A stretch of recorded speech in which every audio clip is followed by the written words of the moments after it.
Assalamualaikum warahmatullahi wabarakatuh. Alhamdulillah kita balik lagi nih di pembelajaran kita tema 8 Bumiku, subtema 3 Matahari, Bumi, dan Bulan. Nah, adapun tujuan pembelajaran kita kali ini yaitu kamu dapat membuat uraian dan kesimpulan tentang topik. Kemudian kamu dapat mengetahui penyebab dan membandingkan keadaan yang tampak pada gambar. Kemudian kamu dapat memahami bagaimana interaksi manusia dalam melakukan kegiatan dengan alam. Oke, kita ke materi mengenai bahasa Indonesia, Labuan Bajo. Nah, Labuan Bajo merupakan salah satu desa yang terletak di Kecamatan Komodo, Kabupaten Manggarai Barat, Provinsi Nusa Tenggara Timur, Indonesia. Nah, Labuan Bajo merupakan tempat yang sering dikunjungi wisatawan. Banyak tempat wisata di Labuan Bajo. Nah, selain memiliki panorama yang indah, Labuan Bajo merupakan pintu gerbang bagi para wisatawan yang ingin menjelajahi tempat-tempat wisata unggulan di Provinsi NTT. Tempat dimaksud antara lain Pulau Komodo dan Rinca. Nah, Labuan Bajo memang dipersiapkan sebagai pintu masuk wisatawan. Fasilitas dan akomodasi infrastruktur utama seperti pelabuhan hingga bandara telah dibangun. Hotel berbintang dan losmen mudah ditemukan. Para wisatawan sering menjadikan Labuan Bajo sebagai base camp, titik persinggahan ketika menyusuri berbagai objek wisata di lokasi lain.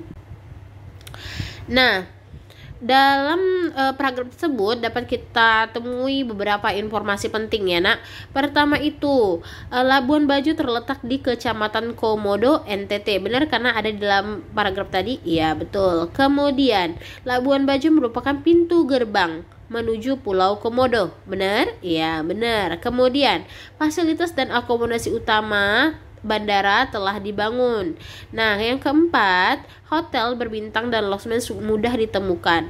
Yang kelima, wisatawan menjadikan Labuan Bajo sebagai base camp ketika berwisata. Nah, ini semua itu terdapat di dalam paragraf ini karena itu informasi penting yang dapat kita temukan di paragraf mengenai Labuan Bajo. Begitu kamu cara mencarinya ya nak. Informasi pentingnya itu tidak usah panjang-panjang. Kamu hanya menuliskan yang penting-pentingnya. Misalnya kayak Labuan Bajo terletak di Kecamatan Komodo, NTT. Nah, ya seperti itu, oke? Nah, next ke materi IPS. Nah, mengenai keadaan alam, kita jalan-jalan dulu nih ke Laos. Keadaan alamnya itu merupakan satu-satunya negara di kawasan Asia Tenggara yang tidak berbatasan dengan laut. Nah, wilayah Laos itu bergunung-gunung. Nah, Sungai Mekong merupakan sungai utamanya. Daerah pertanian terpenting terletak di lembah Sungai Mekong. Laos diselimuti hutan lebat. Laos juga memiliki dataran tinggi dan beberapa dataran rendah. Nah, hasil utama Laos itu adalah padi dan jagung. Hasil hutan utama berupa kayu jati. Barang ekspor utamanya adalah kopi, kapur, barus, dan kulit binatang. Barang impor utama mereka adalah minyak bumi, mesin-mesin, dan beras. Filipina. Nah, keadaan Filipina ini merupakan negara kepulauan. Sebagian besar wilayah Filipina berupa pegunungan. Gunung api yang terdapat di Filipina antara lain Gunung Mayon, Gunung Taal, Gunung Pinatubo. Sekitar 40% wilayah Filipina berupa hutan.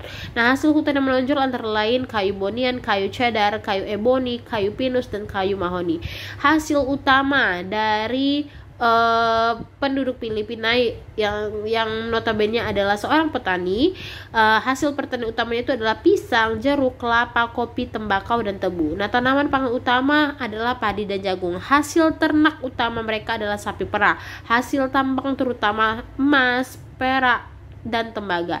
Nah, hasil industrinya itu berupa tekstil, kertas, dan gula. Nah, dari informasi itu, apa sih persamaan yang kita temukan dari Laos dan Filipina dan bagaimana perbedaannya? Dan persamaannya adalah sebagian besar wilayahnya itu berupa pegunungan kan. Nah, hasil tanaman mereka juga sama, yaitu padi dan jagung.